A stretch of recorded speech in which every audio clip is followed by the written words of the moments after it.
दोस्तों, आज की उर्दू डिक्शनरी के लिए मैंने उर्दू के 3 अल्फाज लिए हैं और सुनने में एक जैसे हैं मगर इनके मतलब और मायने में बहुत फर्क है। पहला है अरज, दूसरा है अर्ज और तीसरा भी अरज है।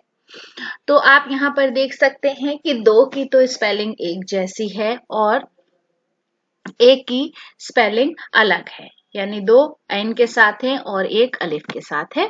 तो आज के इस वीडियो में मैं इस पर तफसील से बात करूंगी।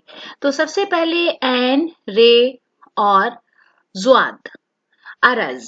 अरज का मतलब है विद, एक्सटेंट, विस्तृति, चौड़ान या चौड़ाई। आमतौर पर बोलते हैं कपड़े का अरज इतना है, या किसी भी चीज की जब चौड़ान बताते हैं तो अरज का इस्तेमाल करते हैं।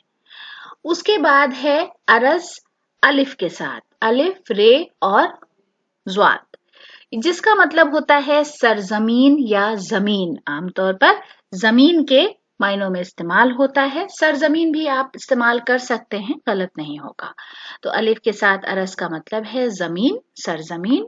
लैंड, अर्थ, रीजन, पृथ्वी, भूमि, धरती या भूमंडल।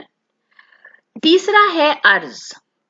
अर्ज का मतलब है रिक्वेस्ट, एड्रेस, पेटिशन, जिसे हम निवेदन, याचना, प्रार्थना, आवेदन, अनुरोध, गुजारिश या इल्तिमास कहते हैं।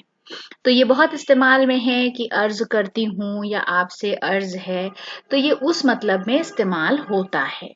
तो एक अर्ज है जिसका मतलब है गुजारिश और एक अरज है एन के साथ ही, दोनों की सेम स्पेलिंग है, जिसका मतलब है चौड़ाई। दूसरा अलिफ के साथ अरज है जिसका मतलब है जमीन। और तीसरा अर्ज आप जानते हैं रिक्वेस्ट, इल्तिमास या दुआ के लिए, जैसे हम कहते हैं इल्तिमास से दुआ, उसके लिए इस्तेमाल होता है। दोस्तों, वीडियो देखने के लिए बहुत बहुत शुक्रिया। अगले वीडियो के लिए चैनल को सब्सक्राइब करें।